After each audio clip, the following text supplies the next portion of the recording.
মধ্যপ্রাচ্যে চলমান উত্তেজনার মধ্যে ইরান সোমবার যুক্তরাষ্ট্রের কাতার ও ইরাকে অবস্থিত মার্কিন সামরিক ঘাঁটিতে ক্ষেপণাস্ত্র হামলা চালিয়েছে। ইরান জানিয়েছে এই হামলা ইরানের পারমাণবিক স্থাপনায় চালানো বোমাবর্ষণের প্রতিশোধ। তবে এটিকে তারা একটি সুষম প্রতিক্রিয়া হিসেবে দেখছে, যাতে উত্তেজনা যেন আর না বাড়ে।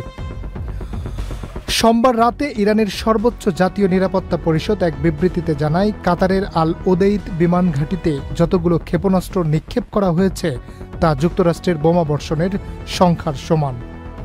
এর মাধ্যমে ইরান একটি সংযত ও বার্তামূলক প্রতিক্রিয়া দিতে চেয়েছে। ইরান বলছে তারা কাতারের ঘাঁটিকে লক্ষ্য করেছে, কারণ এটি জনবসতির বাহিরে অবস্থিত।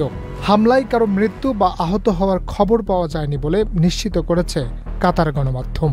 ইরান কাতারের আল উদেইদ বিমান ঘাঁটি এবং ইরাকের আইন আল আসাদ ঘাঁটিকে লক্ষ্য করে ক্ষেপণাস্ত্র নিক্ষেপ করে। এই সময় দেখা যায় কাতারের রাজধানী দোহায় সাধারণ মানুষ আকাশের দিকে তাকিয়েছিল, যেখানে ইরানি ক্ষেপণাস্ত্র এবং প্রতিরোধী ক্ষেপণাস্ত্রের বিস্ফোরণ আকাশে ঝলসে ওঠে।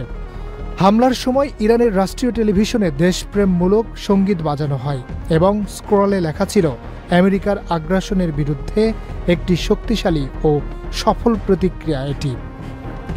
প্রিয় দর্শক, ভিডিওটি ভালো লাগলে লাইক দিয়ে বন্ধুদের সাথে শেয়ার করুন।